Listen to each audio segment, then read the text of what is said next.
اندر یہ ہوتا ہے کہ میں لوگوں سے دعا کرواؤں، چنانچہ کوئی ماں باپ سے دعا کرواتا ہے، کوئی پیر استاد سے دعا کرواتا ہے، کوئی بڑوں سے دعا کرواتا ہے۔ دعائیں لے کے ہمیں خوشی ہوتی ہے، اور یہ واقعی اچھی عادت بھی ہے کہ انسان دعاؤں کے لیے کسی کو کہے، اور اگر کسی کو کسی ولی کی دعائیں ملیں تو سبحان اللہ، اور اگر کسی معصوم کی دعائیں ملیں تو وہ تو اور بھی زیادہ اعلیٰ بات ہے۔ عورتیں توجہ سے سنیں کہ ایک آیت ہے، 3 آیتیں ہیں۔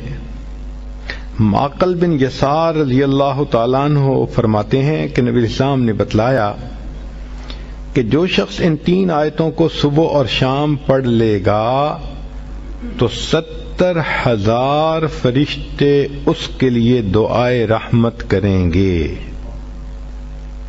ایک ولی تو پھر بھی ولی ہے، کتنے گناہ ذمے ہوں گے، چھوٹے یا بڑے، مگر فرشتے تو معصوم ہوتے ہیں۔ فرشتے اس بندے کے لیے صبح و شام دعا کرتے ہیں۔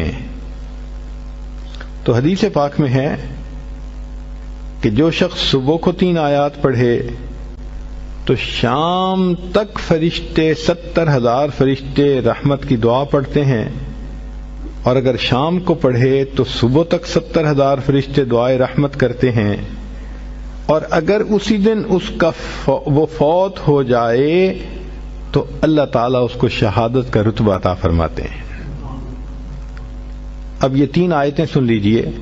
هو اللہ الذی لا الہ الا ہو عالم الغیب والشہادۃ هو الرحمن الرحیم۔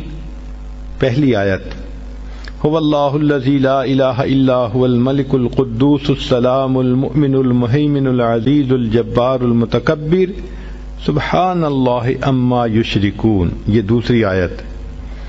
تیسری آیت، هو اللہ الخالق البارئ المصور له الاسماء الحسنى یسبح له ما فی السماوات والارض وهو العزیز الحکیم۔